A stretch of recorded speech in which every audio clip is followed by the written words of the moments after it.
Should you or should you not record new podcast content during the holiday season? We're going to talk about that on this episode of Your Mic.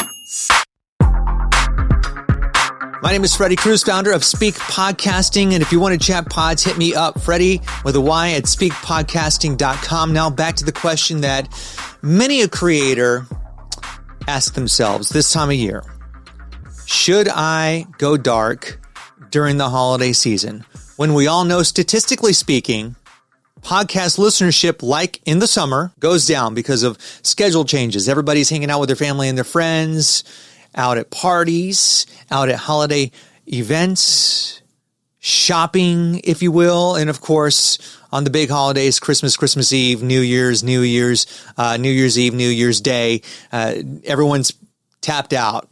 There's no consuming content. There's no wanting to learn about the ins and outs of somebody's business or learn about why they should do X when they're doing the Y or whatever the case may be.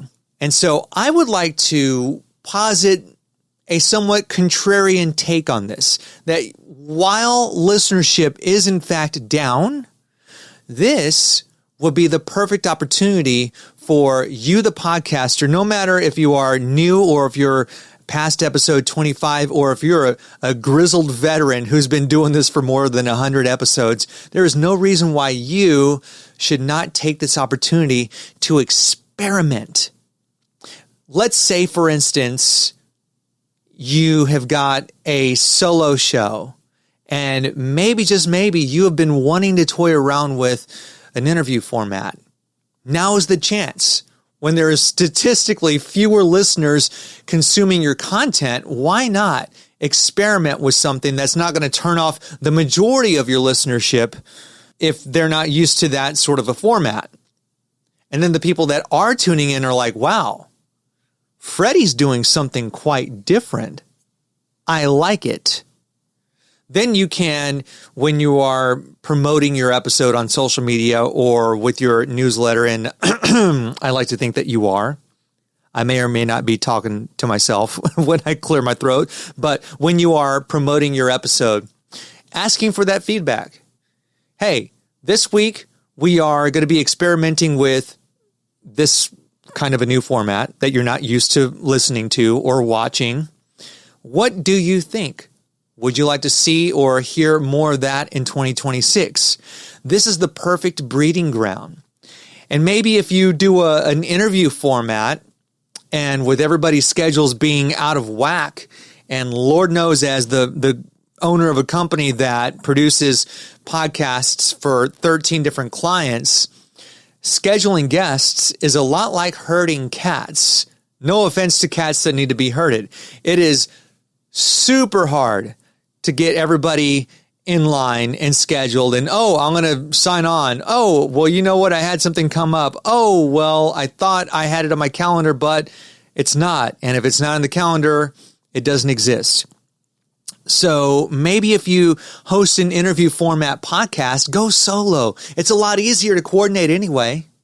If there's something that you've been wanting to get off your chest and you just haven't, because you're used to having an interview format, now is the time, especially if it's a hot take. Especially if it's a hot take. This is the time to experiment with different formats. Maybe you are a mixture, and I've talked to different podcast hosts who do this. I am also an example where it's a mixture of solo episodes and interview formats. But if you are a business owner or an executive team member of a nonprofit or what have you, and let's just say you've got more than just a couple of teammates, why not do a co-hosted interview, a co-hosted episode? One in which you and your colleagues are just kind of shooting the breeze back and forth, talking about, oh, well, this is going on in the industry, and I have a feeling it's going to have a cataclysmic effect in 2026. Oh, really? Why is that? Because I don't see it that way. Well, let me break it down to you like this. So on and so forth. Co-hosted formats are so underrated, so underappreciated, and like with solo episodes, are going to be way easier to coordinate than a guest interview where you are completely beholden to the guest's availability, especially if they are not in your time zone. So what do? Come holiday season, if you want to go dark and you're used to publishing new episodes every week or every other week, or if you're like one of our flagship clients, The Rose, who are producing episodes 2 times a week, if you're considering going dark, do that. Also, let the audience know what you're doing. Maybe it's just a quick hit like, hey, holidays are coming up and everyone's taking some time off and we're going to do the same. Of course, you would think of a more artful way of conveying that to your listenership. But it's as easy as that, letting them know that you're not just completely falling off the map.